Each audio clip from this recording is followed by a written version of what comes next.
Setelah sebelumnya kita telah membahas tentang video yang berjudul Kenapa Islam Mengharamkan Mempercayai Ramalan menurut anime Occultic 9. Dan satu lagi video yang berjudul Attack on Titan Zionist Israel. Nah, pada kesempatan kali ini saya akan membahas tentang video yang berjudul Kenapa Dajjal selalu menjadi villain utama dalam serial anime. Oke, tanpa berlama-lama lagi, mari kita langsung saja kupas pembahasannya. Assalamualaikum warahmatullahi wabarakatuh. Bagaimana kabar kalian? Semoga masih diberi kesehatan, kesempatan, dan keceriaan sehingga masih bisa menikmati suguhan video artikel-artikel berkualitas dari channel Egagology. Dan jangan lupa juga untuk like, subscribe, dan share video dari kami ke grup chatting komunitas kalian agar channel ini bisa menjadi wadah berkumpulnya bagi para wibu-wibu barokah di seluruh dunia. Ya, seperti yang telah saya katakan di atas, Dajjal dalam dunia Islam selalu identik dengan sebuah sosok yang akan muncul pada masa akhir zaman.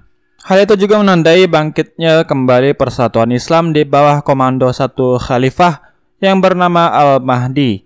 Dan di beberapa dalil juga diceritakan bahwa ini adalah masa di mana Nabi Isa alaihissalam turun ke bumi membantu khalifah terpilih, yaitu Imam Mahdi, melawan raja dari segala raja kejahatan di dunia yang menyebabkan semua keputusasaan dan fitnah besar terhadap kehidupan manusia, yaitu Dajjal.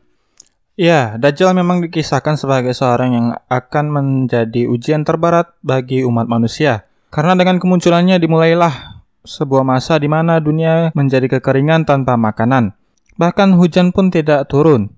Dan di saat itulah hadir seorang Dajjal yang memberikan sebuah penawaran, makanan dan air untuk kehidupan dengan syarat mereka harus mau untuk menyembah Dajjal.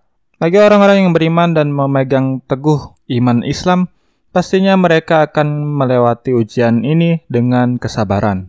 Di akhir kisah yang dinubuatkan dalam hadis-hadis Nabi Muhammad SAW dan beberapa ayat Al-Quran, dijelaskan bahwa akhirnya Dajjal bisa dikalahkan oleh duet maut dari pemimpin Islam di masa itu, yaitu Naruto dan Sasuke. Duet maut dari pemimpin Islam saat itu, yaitu Imam Mahdi dan Nabi Isa alaihissalam. Iya, seperti yang kita ketahui dalam dalil-dalil ajaran agama Islam, Dajjal selalu diidentikan dengan ciri-ciri fisik dan sifat yang selalu identik dengan Dajjal, yaitu memiliki mata satu, berkaki pincang, dan memiliki ambisi untuk menjadi Tuhan di dunia. Seperti yang diceritakan dalam salah satu hadis yang berbunyi, Rasulullah SAW bersabda, Dajjal buta mata sebelah kanan, beramput ikal, bersamanya ada surga dan neraka. Nerakanya adalah surga dan surganya adalah neraka. Dan di hadis lainnya juga disebutkan dalam Musnad Ahmad dan Sunan Abi Daud, diriwayatkan dengan sanad sahih dari Ubaidah Ibnu Samit bahwa Rasulullah SAW bersabda, Aku menceritakan kepada kalian mengenai Dajjal, dan aku khawatir kalian tidak memikirkannya. Al-Masih Dajjal adalah seorang lelaki yang pendek, pincang, berambut keriting, buta sebelah, pandangannya kabur, penglihatannya jauh, tetapi matanya tidak tinggi. Jika kalian dibuatnya ragu, ketahuilah bahwa Tuhan kalian tidak buta sebelah dan kalian tidak dapat melihat Tuhan kalian. Ya, ciri-ciri fisik seperti mata satu dan keinginan untuk menjadi Tuhan di dunia hanyalah terdapat dalam ajaran Islam. Ya, memang Dajjal banyak disebutkan di beberapa ajaran agama lain, namun ciri-ciri fisik dan ambisinya tidak pernah disebutkan sama sekali. Namun jika berbicara tentang simbol dari mata satu, ternyata simbol mata satu ini bukan hanya terdapat dalam ajaran Islam saja, namun juga terdapat dalam agama-agama lain seperti ajaran Mesir kuno, Hindu, dan Buddha. Ya, mata satu dalam ajaran agama-agama lain bisa disimbolkan sebagai mata Tuhan. Dalam mitologi Mesir, mata satu diidentikan sebagai simbol mata Horus, yaitu salah satu dewa dari agama Mesir kuno. Lalu dalam ajaran Buddha, mata satu sering diidentikan sebagai mata dunia. Dan dalam ajaran Hindu, mata satu diidentikan sebagai mata dari dewa Siwa. Mata satu juga dijadikan simbol dari lambang negara Amerika Serikat. Mata satu melambangkan bahwa Tuhan menaungi dan mensejahterakan Amerika Serikat. Tidak heran jika negara Amerika Serikat menempatkan simbol mata satu dalam mata uang mereka, yaitu dolar. Mata satu juga identik dengan simbol dari organisasi misterius bernama Illuminati. atau juga disebut sebagai organisasi Komite 300. Ya, dalam teori konspirasi disebutkan bahwa mereka adalah organisasi yang diketahui menjadi dalang dari semua konspirasi gelap dan menguasai tata negara pemerintahan di dunia dengan menggunakan kekuatan ekonomi dan riba. Dan dalam teori konspirasi Islam sendiri disebutkan bahwa Illuminati dan Zionis adalah organisasi yang berusaha menyambut kehadiran Dajjal di dunia. Karena kita ketahui bahwa Zionis dan orang-orang Yahudi pada saat ini masih menanti akan kehadiran Mesias yang dalam ajaran agama mereka, Sang Mesias adalah pemimpin orang-orang Yahudi yang akan memimpin kerajaan Yahudi dalam menguasai dunia. Ya, seperti yang telah saya jelaskan di atas bahwa dalam ajaran Islam mata satu identik dengan vilain utama di akhir zaman, selain Ya'juj dan Ma'juj. Ya, mungkin inilah alasan kenapa banyak anime-anime Jepang mengangkat Dajjal sebagai vilain utama dalam serialnya. Sangat berbeda sekali dengan film animasi Hollywood yang justru menggambarkan karakter yang bermata satu adalah karakter yang imut, lucu, dan menggemaskan seperti halnya dalam film Despicable Me, Minions, dan masih banyak yang lainnya. Salah satu film serial anime yang sangat menggambarkan tentang vilain utama yang memiliki ciri fisik dan perilaku seperti Dajjal bisa kita temukan dalam serial anime Naruto, di mana di sini Tobi sebagai vilain utama sebelum hadirnya vilain Madara Uchiha merupakan pemimpin dari organisasi misterius yang menggerakkan dunia, karena di sini diceritakan bahwa Tobi adalah merupakan biang kerok dari semua kekacauan di dunia Naruto. Karena diketahui ia memiliki kemampuan untuk memanfaatkan orang lain demi mencapai semua cita-cita dan keinginannya, yaitu menjadi Tuhan di dunia, dengan menggunakan sebuah rencana bernama Mugen Tsukuyomi. Semua itu hanya bisa dilakukan dengan cara membangkitkan Jubi, yang merupakan monster bermata satu yang memiliki kekuatan sangat dahsyat dan overpower. Dan semua kekuatan itu direncanakan untuk diserap kekuatannya.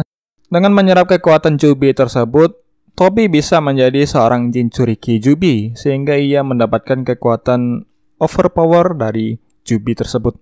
Ya, ketika ia memimpin organisasi Akatsuki, diketahui juga bahwa ia selalu menggunakan satu matanya, baik itu dalam pertarungan, melawan musuh-musuhnya maupun pertemuan dengan sesama anggota organisasi. Selain Naruto juga ada anime berjudul Magi. Ya, seperti yang kita ketahui bahwa Magi adalah sebuah serial manga dan anime yang terinspirasi langsung dari kisah klasik 1001 Malam. Tidak mengherankan jika di anime ini banyak sekali mengambil unsur-unsur ajaran Islam di dalamnya. Ya, contohnya seperti musuh utama dari serial ini, yaitu Ultraman. Diketahui bahwa Ultraman berusaha untuk membangkitkan kembali sesuatu monster yang memiliki kekuatan sangat luar biasa dan overpower, bernama Ilah. Selain itu, organisasi bernama Ultraman juga memiliki simbol mata satu. Di dalam anime Attack on Titan juga banyak orang yang mengatakan bahwa Eren Yeager adalah Dajjal, karena ia dianggap sebagai pimpinan dari sebuah organisasi yang menghendaki sebuah kerajaan Eldia baru yang menguasai dunia, ditambah lagi dengan fakta bahwa ia bisa menguasai kekuatan Rumbling dengan kekuatan Founding Titan-nya.